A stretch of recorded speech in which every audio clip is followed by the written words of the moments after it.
Niati orang mana pemikiran gue?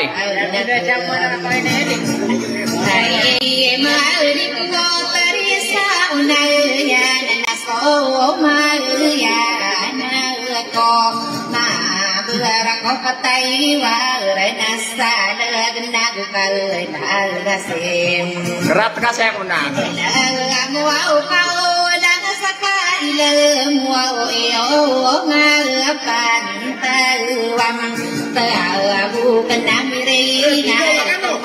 Ayo, lihat tay aku di mata.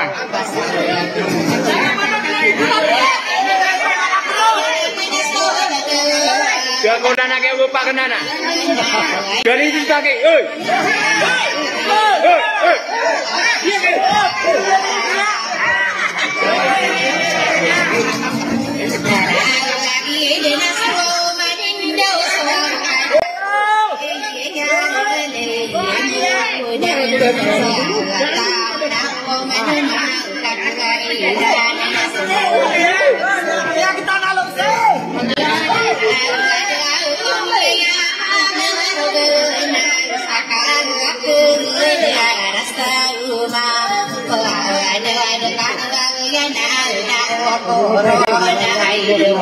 dia nak dia mi kapugi nak gina bupa kenapa punenya nak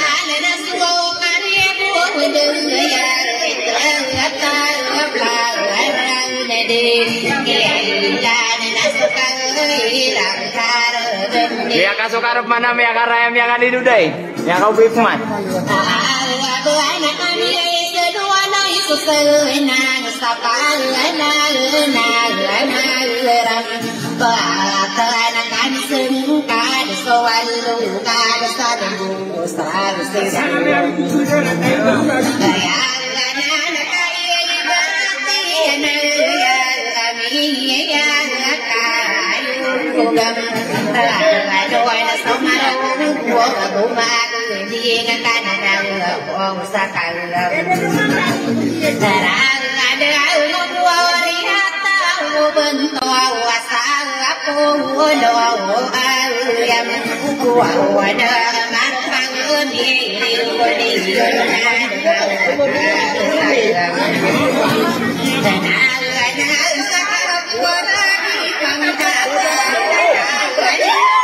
kamu lagi sekorot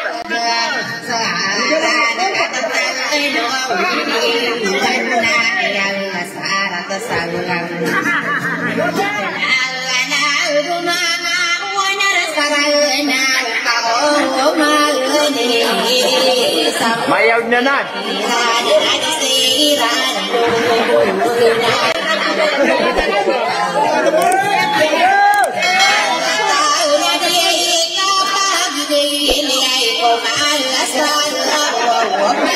Diuskannya may pakadon. Ano macam bunga? Berlagu yang sa kamar.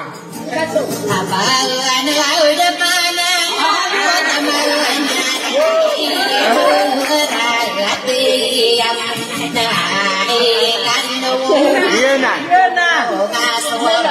Kami ako nagkapununan tau man.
Mata nak yang mau mana selama ini?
Barang cari anu ruaman kayak kira-kira rata.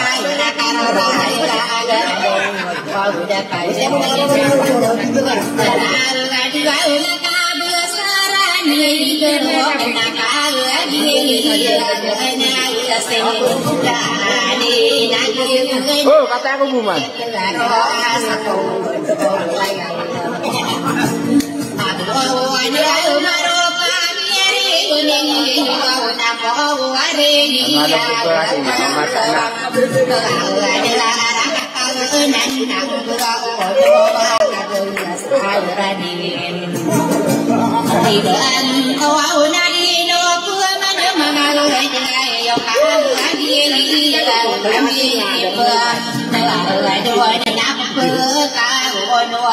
Jika memang disuruh mana?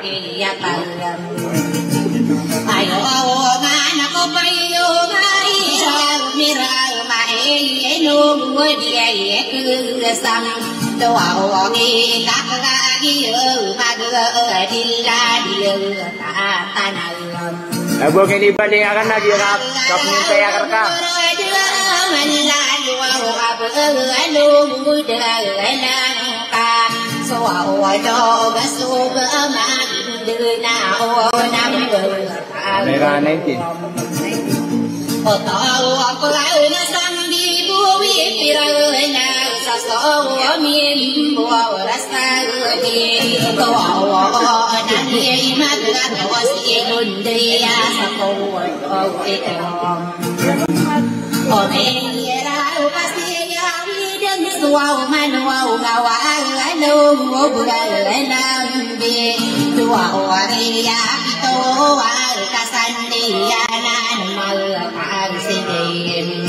Bakop manaria turugo.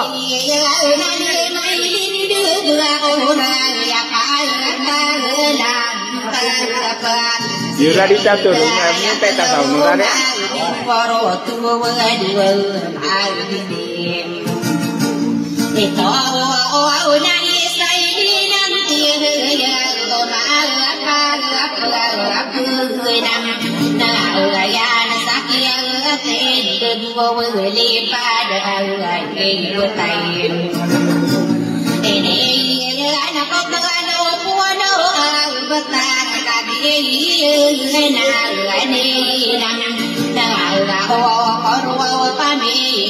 đi đua này na ôi na ta buồn ô bé ta na sa ta mình đi là quá quá si pa lại nôn đi cho ô ma na sa ra ca ta mình ta đi na si đời ô na ô na quá quá ta cái đứa nó có sai cái này này pam ca ta cầm bờ ma ngi no ra buda anu wara sa pau đi đi hành động an to ai no pa na noi na ka bi ye na na su đi đi ga này nó coi nó ba ga to lên ta được ya makasih dua mata ya Rani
Matanya jatuh lagi apa namanya lagi jatuh.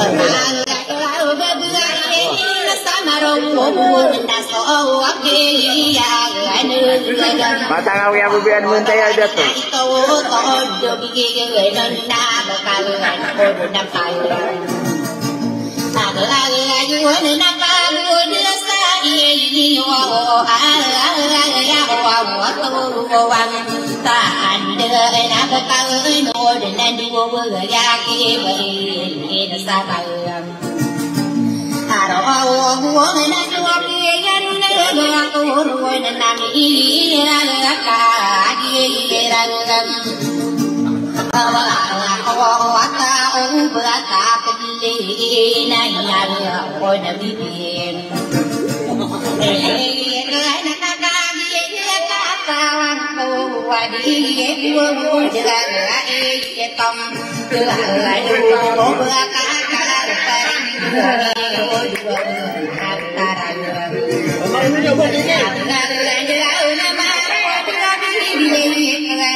sang ka lao sai to wa ga nan kon panai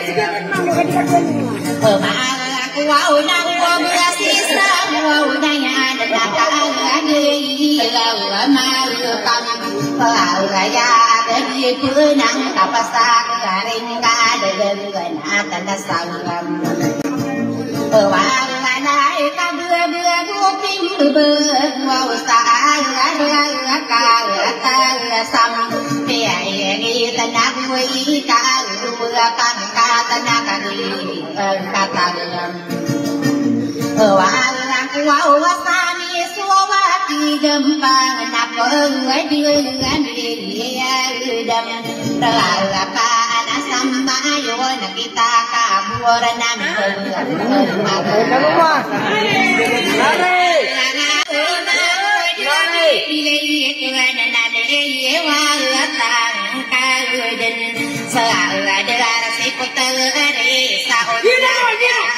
Wah, kata-kata aku guna.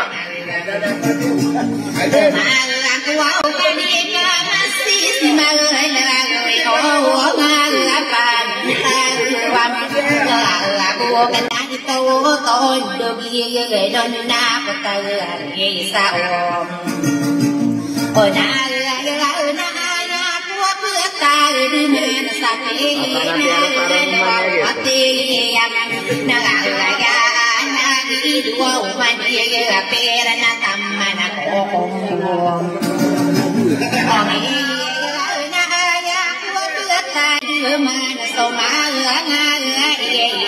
nun di se ya nam ya ka di ra wa ko wa su kita ka abla na ra ka no wa ko ko ka ka di ya tu ta ka na ko vi ka du ka ta nan du la la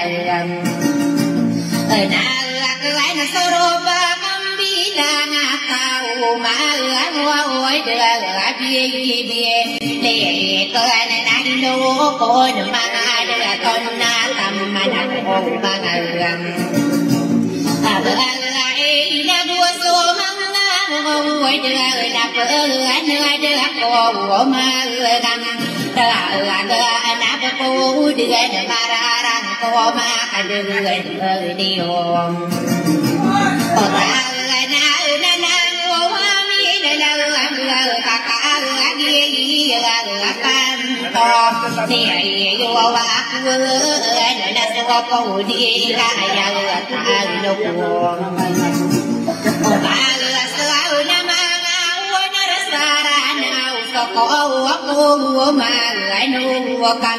bữa lại qua cái nào bữa gì sau này dân na bữa đi ăn nghe đưa ra cô mà đi na cả bữa ta cứ gìn giờ lại vô về đưa đã đưa quan ta cô thì tu ba bên tại đó ngã na bữa gì na ta na cô bữa ai vào cả tên tu na cô bầm giờ lại na sa yang pe pikiran coi na ipang la da pam Bila dia orang mau putar ngit. mana sana dia ya Bila nak pakai mau putar ngit. Kalau anak kamu kita pia.